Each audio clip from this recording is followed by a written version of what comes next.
Bismillahirrohmanirrohim. Assalamualaikum warahmatullahi wabarakatuh. Perkenalkan, nama saya Selawati, mahasiswi dari program studi pendidikan matematika semester 2 STKIP Muhammadiyah Kuning.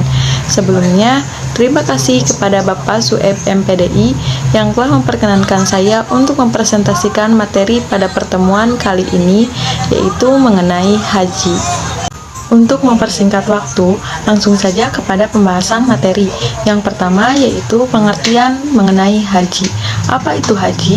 Arti kata haji berasal dari bahasa Arab, yaitu haja, yahuju, hujan, yang berarti qashada, yakni bermaksud atau berkunjung. Secara umum, pengertian haji adalah mengunjungi Baitullah atau Ka'bah di Mekah untuk melakukan amal ibadah tertentu dengan syarat-syarat tertentu pula. Ibadah haji merupakan salah satu dari rukun Islam, yaitu pada rukun yang kelima, yang wajib dikerjakan bagi setiap muslim, baik itu laki-laki maupun perempuan yang mampu dan telah memenuhi syarat. Adapun yang dimaksud mampu sebagai salah satu syarat haji adalah sebagai berikut. 1. Beribadah sehat. Orang sakit atau lemah fisiknya dapat mewakilkan kepada orang lain jika ia mampu membiayainya. Yang kedua, ada kendaraan yang dapat mengantar pulang dan pergi ke Mekah bagi orang yang di luar Mekah. Yang ketiga, aman dalam perjalanan, artinya jiwa dan hartanya terjamin keselamatannya. 4. Memiliki bekal yang cukup, artinya harta yang dimiliki cukup untuk memenuhi kebutuhan hidup selama mengerjakan haji, termasuk juga cukup untuk menjamin kebutuhan keluarga yang ditinggalkannya. Bagi perempuan harus dengan suaminya atau sertai mahram atau dengan perempuan lain yang ada mahramnya. Nah, lalu ada juga syarat-syarat haji yang harus dipenuhi. Di antaranya yaitu 1. Beragama Islam, yang kedua berakal sehat, lalu balik atau dewasa, seterusnya merdeka atau budak, dan kuasa atau mampu untuk melakukannya. Menunaikan ibadah haji diwajibkan atas setiap muslim yang mampu mengerjakannya dan seumur hidup sekali.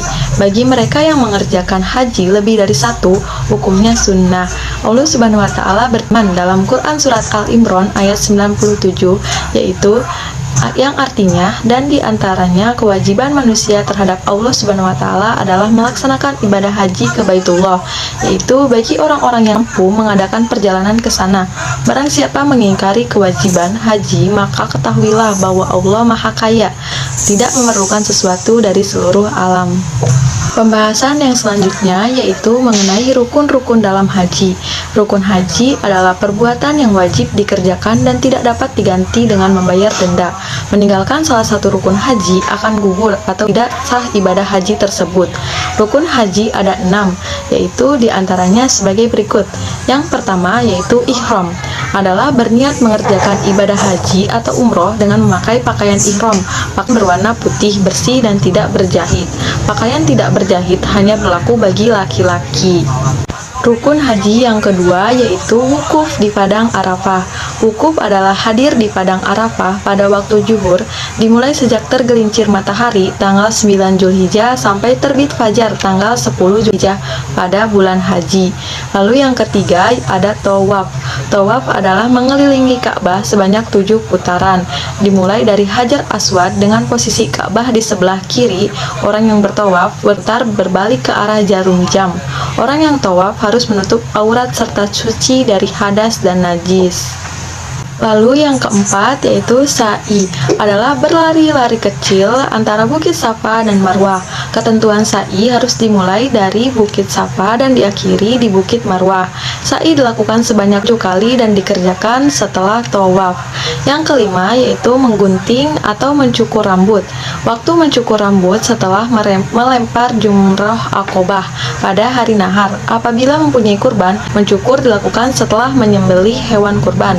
Mencukur rambut sekurang-kurangnya 3 helai rambut. Lalu rukun haji yang terakhir yaitu tertib. Tertib berarti menertibkan rukun-rukun haji tersebut.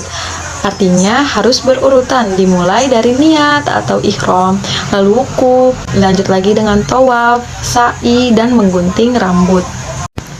Pembahasan yang selanjutnya yaitu mengenai wajib haji. Wajib haji merupakan perbuatan yang harus dilakukan dalam ibadah haji. Apabila wajib haji dilanggar, hajinya tidak sah atau tidak membatalkan haji yang dilakukan, tetapi wajib membayar dam atau denda dengan cara menyembelih binatang seperti unta, kambing, atau sapi. Jika wajib itu telah diganti dengan menyembelih binatang, ibadah haji dianggap sah. Adapun wajib haji itu ada 6, yaitu sebagai berikut.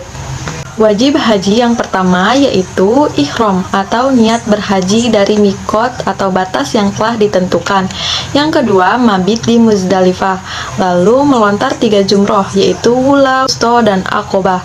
Yang keempat yaitu mabit di Mina, lalu seterusnya tawaf wadak bagi yang akan meninggalkan Mekah, sedangkan bagi wanita yang sedang haid atau menstruasi, tawaf wadaknya gugur. Dan yang terakhir, menghindari perbuatan yang terlarang dalam keadaan berihram. Pembahasan yang selanjutnya yaitu mengenai sunnah-sunnah dalam mengerjakan ibadah haji. Ada beberapa sunnah yang perlu dikerjakan, yaitu diantaranya sholat sunnah di Hijir Ismail. Sholat sunnah ini dapat dilaksanakan kapan saja apabila keadaan memungkinkan. Yang kedua, membaca talbiyah. Talbiyah sunnah dibaca selama ihram sampai melontar jumroh Aqobah pada hari nahar atau Idul Adha. Lalu selanjutnya, sholat sunnah tawaf di belakang makam Nabi Ibrahim alaihi salam. Sunnah yang terakhir yaitu memasuki Ka'bah atau rumah suci sambil berdoa. Masuk pada pembahasan terakhir yang akan saya paparkan pada materi haji kali ini, yaitu mengenai larangan-larangan dalam melaksanakan ibadah haji. Larangan bagi orang laki-laki dan perempuan yang sedang menunaikan ibadah haji yaitu: yang pertama, larangan bagi laki-laki. Laki-laki dilarang memakai pakaian yang berjahit, memakai tutup kepala, dan memakai alas kaki yang menutupi mata kaki. Larangan bagi perempuan. Perempuan dilarang menutup muka dan kedua telapak tangan. Selanjutnya ada larangan bagi laki-laki dan perempuan, yaitu: 1. Memakai wangi-wangian kecuali yang dipakai sebelum niat. Yang kedua, memotong rambut atau bulu badan yang lainnya. Yang ketiga, memotong kuku. Yang keempat, mengadakan akad nikah. Yang kelima, memburu dan membunuh binatang yang ada di tanah suci. Lalu larangan yang keenam yaitu bersetubuh dan pendahuluannya.